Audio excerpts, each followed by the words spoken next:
Testing. All right. Hello, everyone. Good afternoon. Thank you for coming. My name is Michael Clemens, and with Jason Platt, I am a co-VP of the Finance Committee for Anschutz Student Senate. Today, we're going to be learning about starting a small business. I'd first like to introduce our gracious sponsor, Fitzsimmons Credit Union, and Paulina will come up and now introduce our speaker, as well as talk about Fitzsimmons Credit Union for a couple minutes.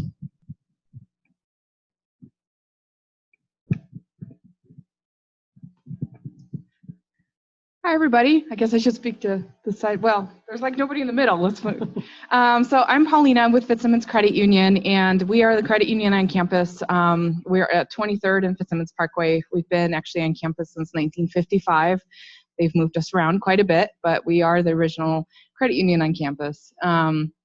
And we do a lot of these kinds of financial literacy seminars all over the community. We really try to partner with the campus to provide any kind of financial literacy. Last time we were here, we did one on reducing debt and getting out of debt, building credit, that kind of thing. So today we have Chuck Hahn from the Aurora Small Business Development Center, and he'll be talking to you guys about how to start a small business. So, oh, great. Thank you. Oh, thank you. I'll be playing in Vegas 3 days, 2 nights. Thanks again, Paulina, and also Shana for helping us get prepared today, and of course the university. That's really cool. And I know we don't have all the seats filled, but you know, 50 or 1,500, it doesn't make any difference. Because I am so excited about small business. Because small business is the big business in the beginning. A husband and wife decided, they work for JCPenney's, they decided to start a small business. The Ben Franklin store. Anybody heard of that? That was the beginning of Walmart. Sam Walton was a small business owner. So the next Sam Walton or the next Mrs. Fields is right here in this room. And if you are, will you remember all us little people on the way up? We would appreciate that. So we've got 40 minutes to talk about a lot of different topics. And I want to start out with, actually, this is an all-day seminar. I'm going to do it in 30 seconds. So time me. Somebody time me. Anyway, if we look, there's really 4 quadrants of competency, okay? One is we know something, and that's where we want to be, right? We want to be that we know something. But then we have another level of competence is I know I don't know. Does that make sense? Because if I know I don't know, I can do something about it, right? I can go and learn about it, or I can hire somebody to help me. Get the idea on that? Now the area where it becomes weak is I don't know I know. And what I mean by that, you may have this wonderful talent that you're not capitalizing in your profession or in your business. And then the area we want to stay away from is, I don't know. And that's the danger zone, right?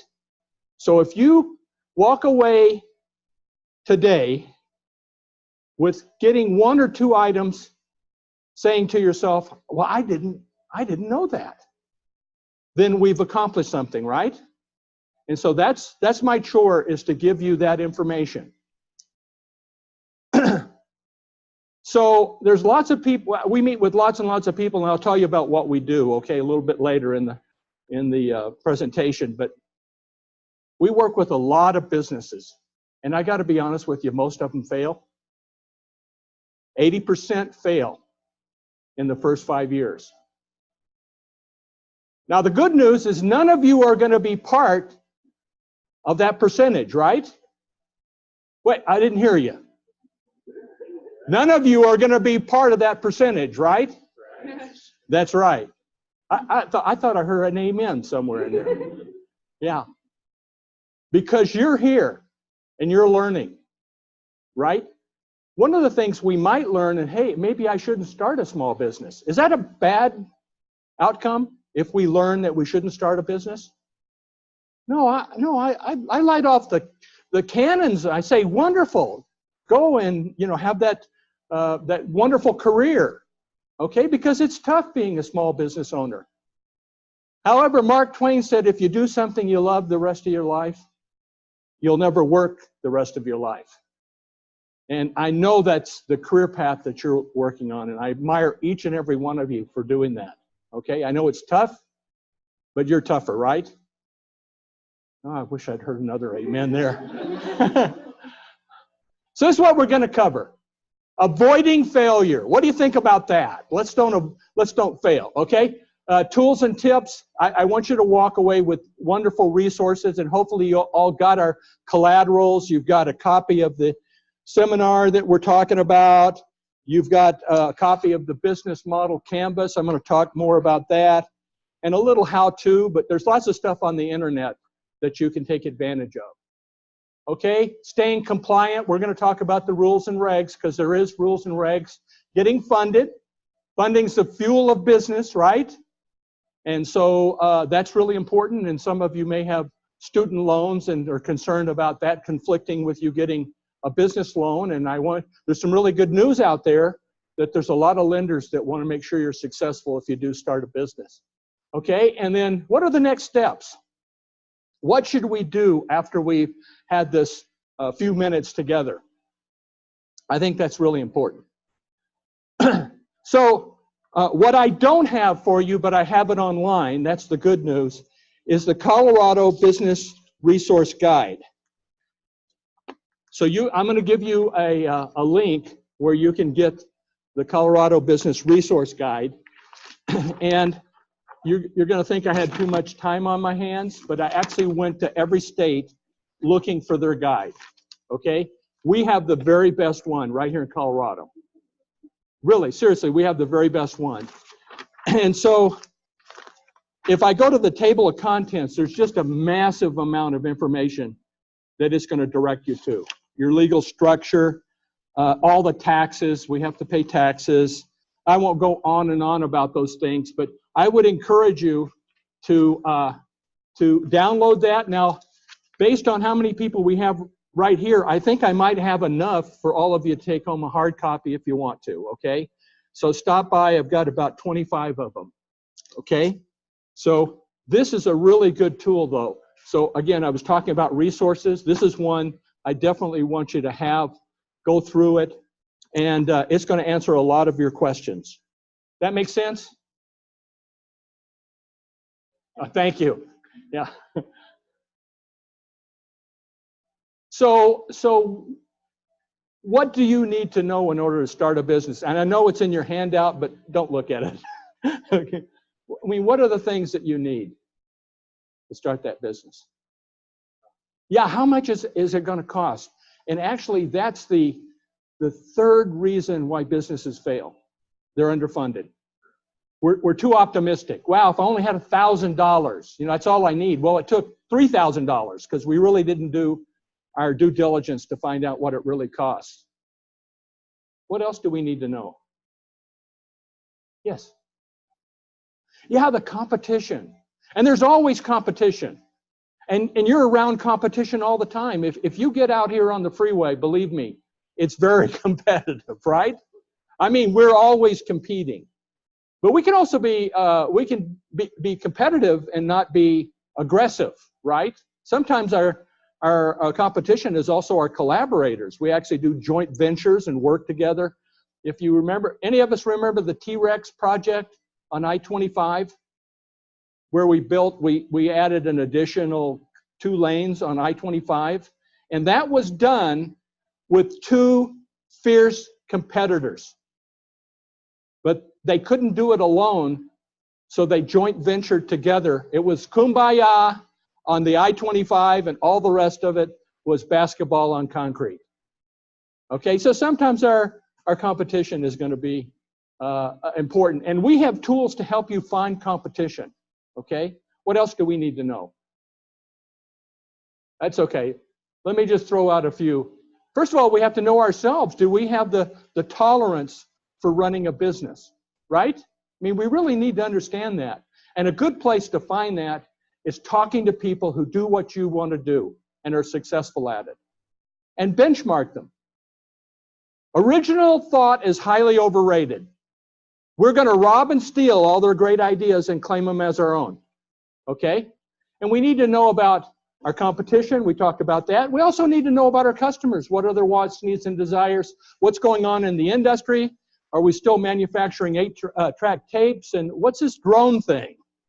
You know, I gotta tell you a little bit of story in that I had somebody come to the city and talk about maybe doing a seminar on how to use drones for business. And I said, I really don't know with small businesses whether drones would be a big deal. Now I'm advocating drones. I mean, I've got so many ways that small business can use it, like for marketing. You know, really cool stuff. You know, so we have to know what's going on in our industry. And what are the risks?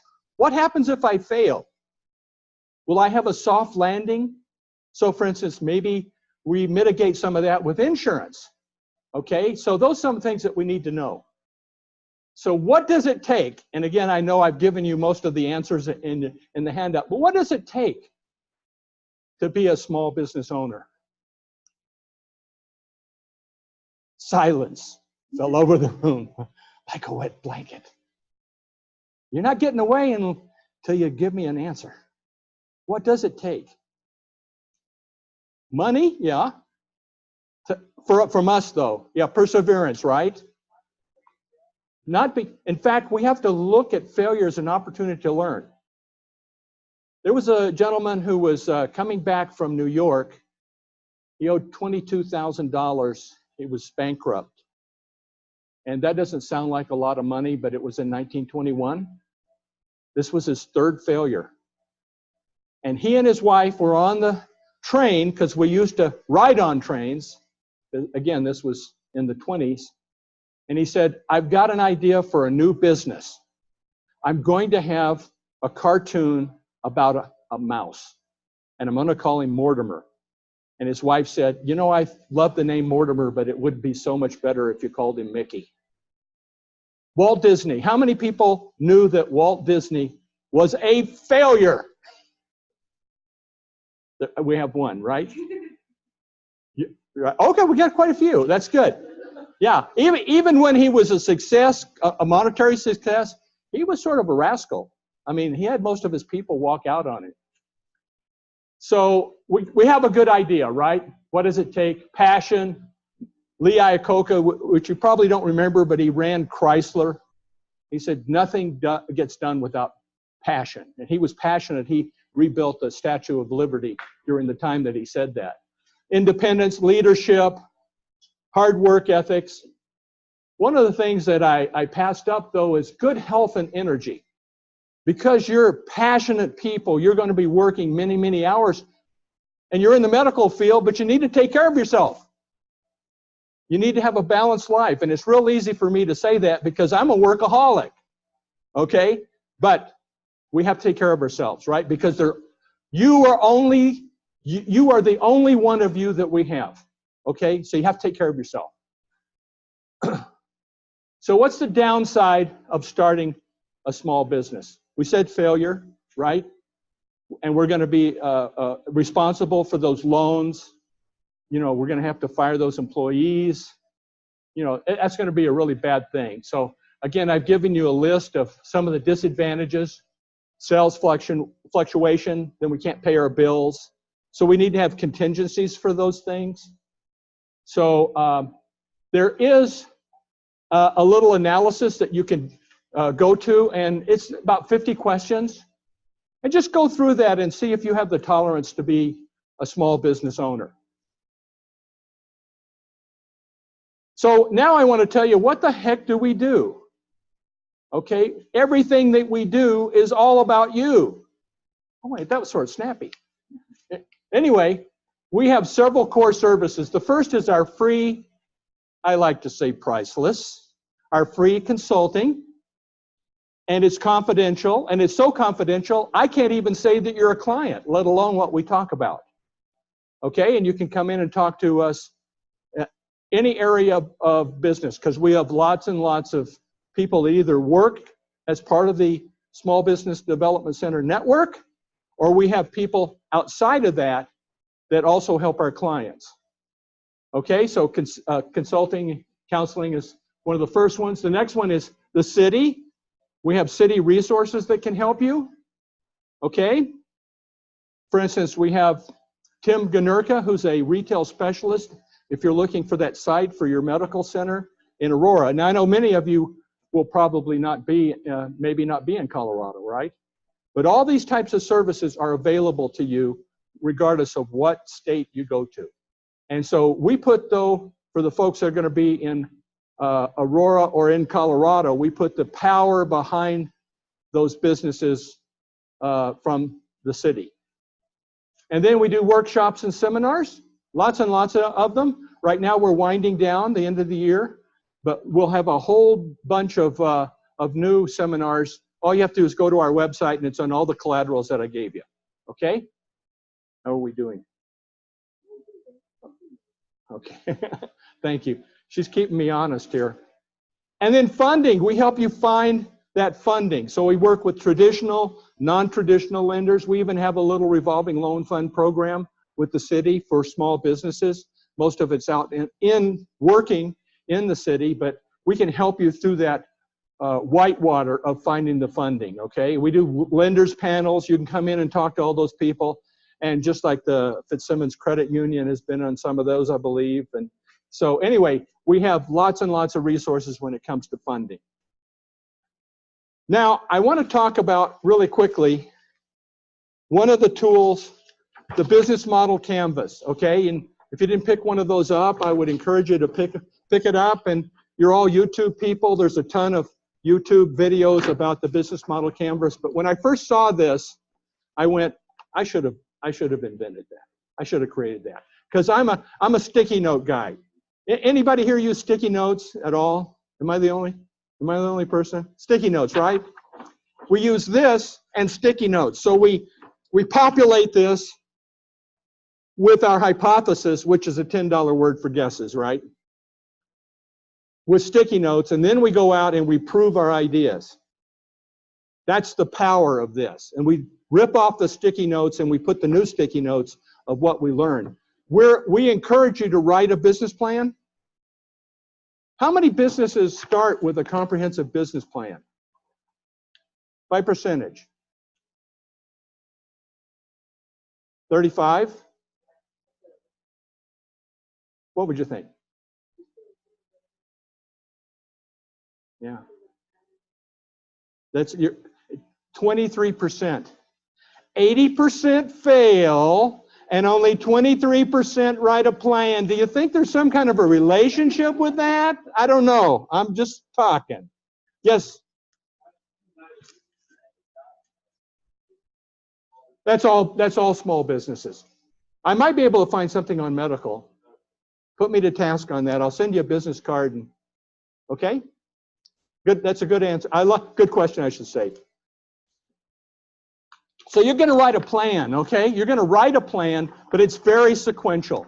You're going to write a mission statement. You're going to write something about the industry. You're going to write your goals and objectives, your competitive analysis. You're going to do the financials. But what happens is about halfway through this, you're going to have a pivot, which is a significant change. Because most of us think, this is where we're going. Oh, I'm here and I'm going to go here. It's going to be so easy. That's not the reality. The reality is you're going to take several turns and you're going to learn more about your business. That's why I love this model. We start with this first before we write a business plan, because all we're going to do is take off a sticky note and put a new one on. Get the idea of that? Everybody with me on that? Another concept about this is testing your idea. Testing your idea, and that's a minimum viable product or service. So the one that I use here is, I know it's not medically related unless you're a diabetic, and then we're creating patients. But anyway, anyway, I have to remember that one. I got a pretty good, so we start out with the cupcake and we go into the cakes and the wedding cakes. We have a lot of people come in and want to start a restaurant, okay? And it takes about $300,000 to start a restaurant, okay? It's really very, very expensive. And the failure rate is really, really high on them. And I suggest, why don't you start with a food truck? So rather than spend $300,000, you're going to spend $50,000 on a food truck. And it's still a restaurant, right? I mean, it's a restaurant. It just happens to be on 4 wheels, right? We can prove our idea, then we can go back later and say, hey, now I want to start that brick and mortar. So testing our idea. So having maybe a family practice. You know, a lot of vitamins now and nutritional items are being sold. We test those, or we find out from our industry whether that works well for us. Does that make sense? Well, we can learn a lot, and everything here goes into your business plan. So we're not doing an extra step. We're actually looking at the big things that are really, really important, okay? And I love working together in a group. This is real work. This wasn't staged. Now, these folks really they really like the sticky notes. This person right here happens to be the executive director of the Aurora South Metro SBDC, and she was actually there working. She has a business, a jewelry business, and working with a group. So we actually do a 10-week, where you start at the beginning and you actually have a completed business plan, and you get a chance to talk to lenders and all those wonderful things. But this was real work. This was the whole group. We had about 30 people developing the plans for their business. Very exciting. And I must say that every one of those started their business. And they're starting to grow their business. I'm so excited. I'm so excited for them. I'm sort of a proud papa. Okay, so we're going to talk, how do we start a business? We can start a brand new one, right? A clean slate. We can name it the way we want to name it. We can put it wherever we want it. The downside is, though, it is brand new. We don't have a customer base. We don't have a proven model. So there's some risk to starting a brand new business. So another way would be to buy a business, to buy a practice. I had 2 veterinarians. They had a husband and wife, and they wanted to start their business. And there was a veterinarian that wanted to retire. He was in his 80s, and it was time for him to retire. And they bought just a wonderful business. So there's great businesses out there, but we have to do our due diligence. And this is part of our resources. We have people who do business valuation that can help you, okay? So give us I did it again, sorry. Then another one is, for some cases, is to buy a franchise, which is like buying a business. Now I can do it, now I can click it, thank you. So, okay, now we gotta do the legal stuff. So you're gonna have form a legal structure. Could be a sole proprietor. We could spend hours talking about this, but we won't. It could be a sole proprietor, could be a general partnership, could be a limited liability company, could be a corporation, sub S or C. Lots of information to gather, and we don't have time today to talk about it in detail. But going back to the Colorado Business Resource book, there's a whole chapter on legal structure, okay? One thing I would advise you, and they're also professional entities for doctors and lawyers and all those folks. So, but you have to take a hard look. This is where you want to have a success team, and you need to have an attorney help you with this. Now, the internet is wonderful, a wonderful tool, but it isn't always accurate, right? Some of it is, a little questionable. The big thing is there's a lot of stuff that has nothing to do with Colorado or the state that you're going to go to. So you have to make sure that you're looking at the regulations that apply to your state. Does that make sense?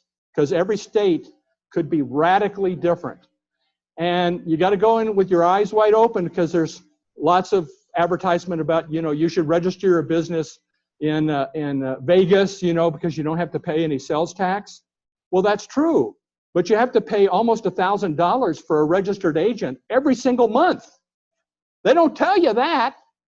Okay? So you need to have somebody that you can trust that can help you through that process of having your legal entity. Okay? And we could spend more time, but the clock is ticking. I want to talk about the other registered things that we need to do. We're going to go to the Secretary of State and register our business. That's that legal entity. And then some cities, like Aurora, require a business license. And so you'll have to check with that. If you're in Ventura, boy, there's a flashback. Used to be one of my areas. I have a business, by the way. I didn't mention that. I've had it since 1996. I've done really good. I'm a marketing guy, and so I just really like the name of my business. I mean, I really think it's very forceful. It's very creative. On Consulting. What do you think? Oh, well, anyway, business license. You have to have a business license. If you sell anything, any tangible items, you have to get a sales tax license from the Department of Revenue. And you have to have a federal employee identification number. And there's special licensing for certain businesses. And all of you will have to have special licensing through the state. Okay? So all of these, number one, you can always come in and talk to us, right? Hopefully I made that point. Also in the back of the Colorado Business Resource Book are all these entities and contact information. Young man, would you mind giving me a hand and just pass these out or get them going?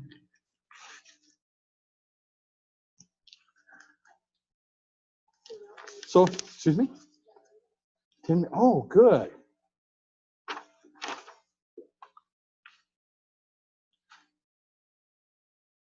And I talked about taxes, so you're gonna have taxes.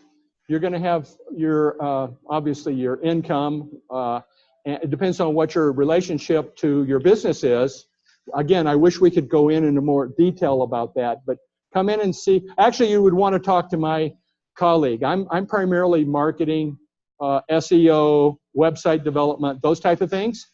And then my colleague is the financial guy. He's the guy you want to talk to because he taught finance in college.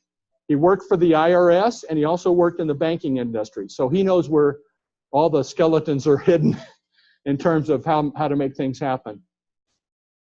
But you also have, I mentioned sales tax if you're selling something. And again, you could have organic items to be sold. I know that my family doctor has a whole shelf full of stuff that he sells, and so you'll have to do that. Anyway, we have lots of people that can help you through that process. You don't have to go alone. You want a great record-keeping system, and there's lots of them for professionals like yourself. So you want to take a look at that, find something that is reasonable, but also does the job that you want it to do for you. But you need a record-keeping system, and you need it sooner rather than later. Does that make sense? And you have to have a marketing strategy for your business. What's the number one reason why people don't use our product or service? They don't know about us. So we have to kickstart that process. And with a medical a business, there's many ways that we can do that. You can do press releases. I do a lot of press releases, and I just love them to death because we can get a lot of mileage on those, and most of them are free. We can do television spots.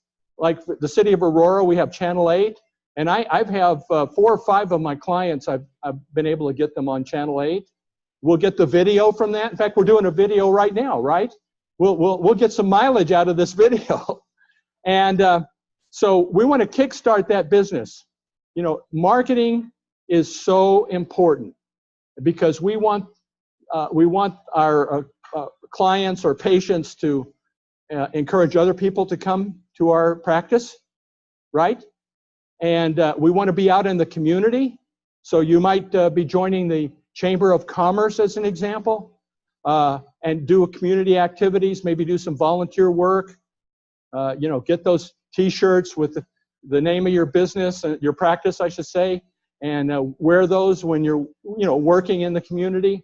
We can do some fun stuff. There's lots of things you can do. We don't want to discount marketing, okay? Financing your business, we've talked a little bit about that. What do lenders look for? Yes?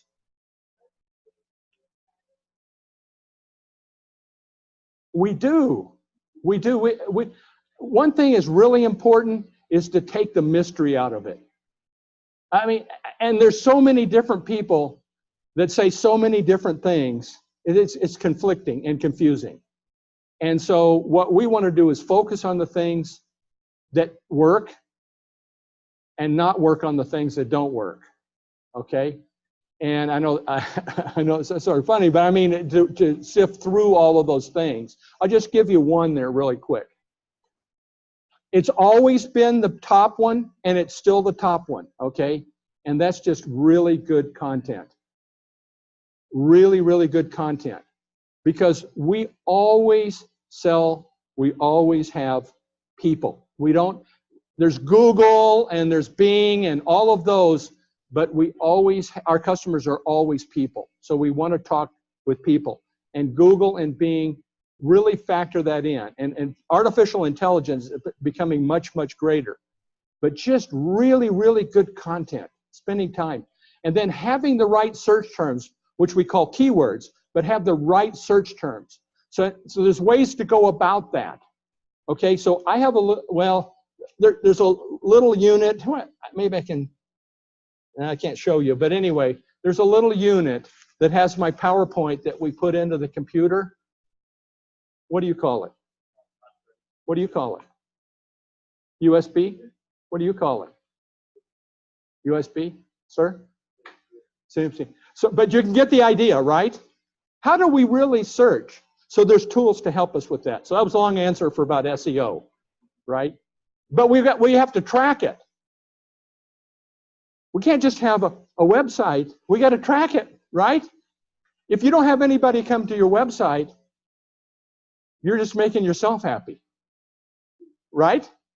So we need to have metrics. How many people come to your website? How often? Where do they go? How long do they stay? You get the idea on that? And so that's one of the things we do as part of SEO. I'll continue. I'll spend the rest of my time with you, which is running. Okay, so these are what we call the 5 C's. Number 1 is character.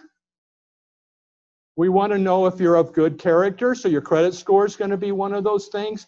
But there's lots of lenders that will work with you if you're heavy with student loans. Capacity. Oh, those lenders are so picky. Not except that some. They want you to pay them back. Okay, so they want to know, do you have the capacity to pay them back? Okay, you're going to work with us. We'll make sure that we can justify that and substantiate it as well. Capital, they want skin in the game. They want some of your money in there, so you're taking a risk with them. Okay? And then conditions of the market. If you were going to start an 8-track tape business or buggy whips, probably they would have an issue with those. Okay? You'd have to really explain that. And then collateral. They'll want a note on the house, the car, the kids, the cat, all of those things. And I did some underwriting, so I know we do take notes on everything. Because they don't want to own a medical service. They just want you to pay them back. They're really nice people, okay?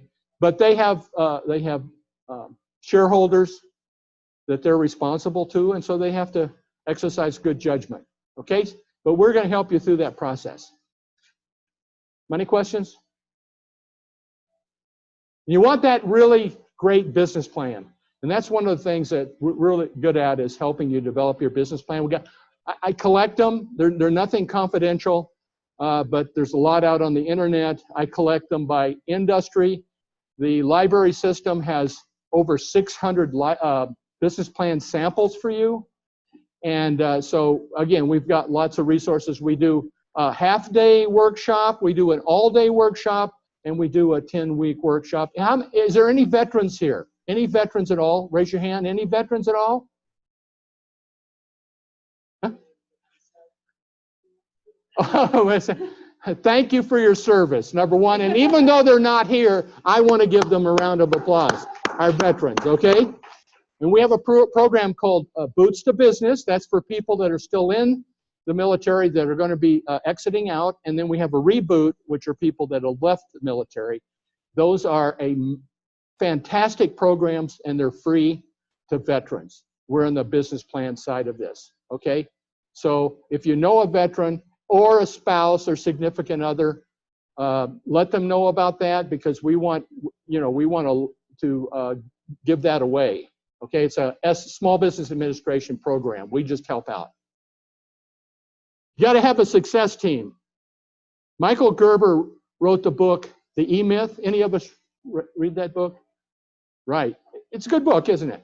And he's written a whole bunch of them. The E-Myth for contractors, the E-Myth for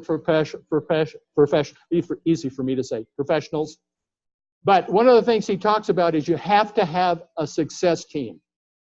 Okay? You need other people. You need a mentor. And so one of those is you need a good lawyer. I think you need a really good CPA. You need a mentor. You need people that will tell you what you need to hear rather than what you want to hear, right? And so you need to surround yourself with a really good team of people to help you, because none of us are smart as all of us put together. Would you agree with that? Is it the pizza? Is that pizza? Pizza. Then we need to protect our idea, right? Copyright, trademark, patents, those type of things. We're very fortunate in Colorado. We have 6 people in the Central Library in Denver that's all they do, trademarks, copyrights, and patents. And then we have a trademark, copyright, and patent office, federal side, in the state of Colorado. So you have lots and lots of resources for that. And we have lots and lots of other resources. We work with all kinds of different entities to help you be successful. Now I'd like to open it up for questions. Are we pretty much? Yeah, you were right on the mark, so good job. Thank you. Knuckle bump, knuckle bump. So questions, although you've been asking questions, which I love that. Questions, how do steel ships float? Everybody asked me that question. Yes?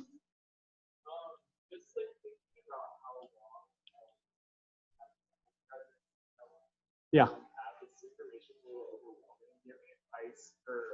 Like specifically for people in the medical field that have a lot of training, and that when we start our careers, we're kind of like late to navigate this process. Well, let me just give you another opinion. Yeah. I one particular client is 81 years old. 81 years old. Another client, 12 years old. There is no age limit for having your own business. And when you learn, both of them are doing something that they're already doing. I wish I could talk about it, but anyway. So I'm really excited about that because I'm getting old. And I want to know that I can spend 100% on my business if I want to. Okay? But I would say stay engaged. I mean, we're doing all kinds of things and be a part of that. Maybe even start a little business, you know, that would maybe transition into your practice. Again, there's a lot of holistic products that are being sold now by doctors, you know, as alternatives. You know, you might dabble in that a little bit. Low risk, high reward. Did that answer your question? Yeah. That's well, and what do you practice? What did you plan to practice? Pediatrics. Pediatrics. Yeah, I was just thinking, you want to get all your ducks in a row and be very proactive with this process, but it just seems like to do that with our other required trainings. Yes, it does seem like a lot. Eat the elephant one bite at a time, though. Yeah. Yeah, that's the big takeaway here. I love the question. I love the question. Yes. Yes.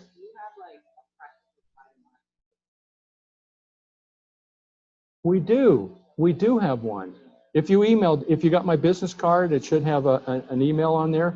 And please, if you're going to send me any questions and stuff like that, be sure to write what the question is, you know, because I won't remember. My memory's so bad I could hide my own Easter eggs. And do I owe anybody any money here? Yeah. Every hand. That's right. Every hand ought to go up, right? Yeah. Yes. I'm sorry? My clients? Oh, they're all 100%. No, I'm just kidding. No, I don't actually have a number, and that's probably something I ought to have. But I would say it's about 80% that we're not typically the one, because frankly, we learn quick. whether we should start the business or not. The reality, because I have people, one of the first things, if you came in, I want you to do research. Okay, this is not academic research, no disrespect on that. It's real research, talking to real people in your profession and talking to them and finding out what made them successful. Okay, and a lot of people don't want to do that. I mean, this is your whole life, right? I mean, you're doing a lot of that right now in your education. But a lot of folks, it's a lot of work. And what you put into the business, you're going to get out of the business. So if you put nothing in the business, that's exactly what you're going to get. It's nothing. Okay with that? Okay. What other questions? No other questions? Come on, guys. I got 3 minutes. I got 3 minutes. I'm still going back to how do still ships float? Really? How do they float? Tell me how they float. Oh. Now I know there's some math behind that. I know there's some math behind that, but when I see that big, it looks like a whole state. And there's like 5,000 people and 30 planes and tons of fuel. And how does that thing bob like a cork? I just don't get it. Okay, anyway. So, I've had an opportunity to share a little bit. I would love to hear from you. Email me, carrier pigeons, smoke signals, wigwag, I don't care. Okay, let us help you. I can certainly direct you to other resources, and I just got started on resources. We have a ton of them. If you didn't figure it out already, I love what I do. I love what I do. Because I love you. You're the future, right? And the future starts right now. Right now, right this very minute. Some of you have more of the future than some else, but nevertheless, you are the future. Thank you for spending some time with me.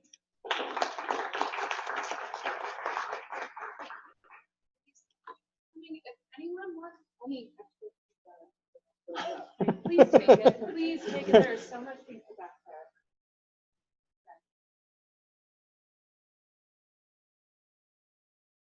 Was that okay? You did good. I was like, oh my gosh, I don't even know where we are in the presentation.